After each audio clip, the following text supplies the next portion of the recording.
अकबर का जन्म 15 अक्टूबर 1542 को अमरकोट, आज का सिंध, पाकिस्तान के किले में हुआ था। उस समय उनके पिता हुमायूं दिल्ली का बादशाह था, लेकिन शेर शाह सूरी ने उसे हरा दिया था। हुमायूं भागते भागते राजस्थान पहुंचा। वहां राजा वीर साल ने शरण दी और उसी किले में रानी हमीदा बानो बेगम ने अकबर को जन्म दिया। जन्म के समय पूरा परिवार निर्वासित और दर दर भटक रहा था। बचपन बहुत कष्ट में बीता। 4 साल की उम्र में ही अकबर को काबुल में बंधक बनाकर रखा गया था। 1555 में हुमायूं ने फिर दिल्ली पर कब्जा किया, लेकिन 1556 में दिल्ली की पुरानी लाइब्रेरी की सीढ़ियों से गिरकर उसकी मृत्यु हो गई। उस समय अकबर सिर्फ 13 साल 9 महीने का था। 13 फरवरी 1556 को कलानौर, पंजाब में बैरम खां के संरक्षण में अकबर का राज्याभिषेक हुआ। शुरू के 4 साल बैरम खां ने ही सारा शासन चलाया। 1560 में अकबर ने बैरम खां को हटा दिया और खुद सत्ता संभाली।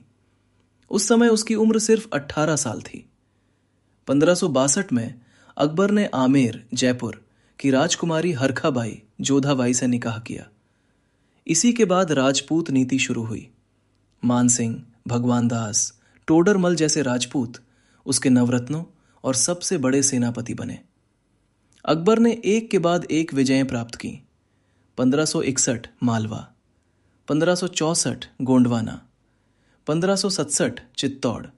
यहां राणा उदय सिंह भाग गए। जयमल फत्ता ने किला लड़ा। जौहर और साका हुआ।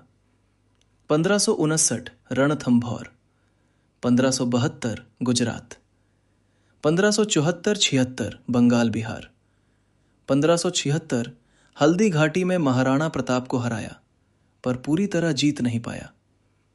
1585-1595 कश्मीर, सिंध, बलूचिस्तान, कंधार। 1590-1600 दक्षिण में अहमदनगर, खानदेश, बीजाना शुरू किया। 1582 में अकबर ने दीन-ए इलाही नाम का नया धर्म शुरू किया, जिसमें सभी धर्मों का अच्छा हिस्सा लिया गया था। बहुत कम लोग ही इसमें शामिल हुए।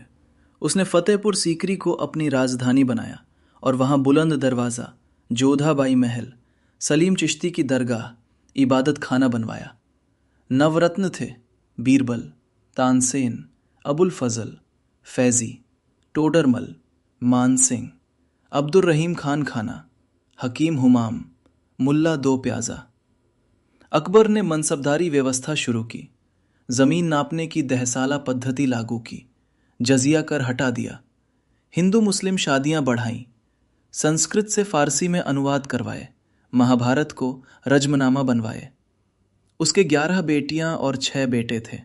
सबसे बड़े सलीम जहांगीर थे। 1602 में उसका बड़ा बेटा दानियाल और 1604 में मां हमीदा बानो की मृत्यु हुई। इससे वह बहुत दुखी रहा।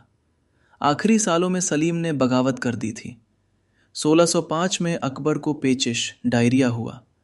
27 अक्टूबर 1605 को आगरा के किले में 63 साल की उम्र में उसकी मृत्यु हो गई। उसने आखिरी समय में सलीम को अपना उत्तराधिकारी घोषित किया।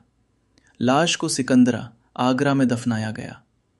अकबर ने 49 साल तक 1556-1605 दिल्ली का बादशाह रहा और अपने समय का सबसे शक्तिशाली शासक बना। उसकी सबसे बड़ी खासियत थी हिंदुस्तान के अलग अलग धर्मों, जातियों को एक सूत्र में बांधने की कोशिश करना, जिसके कारण उसे अकबर महान कहा जाता है।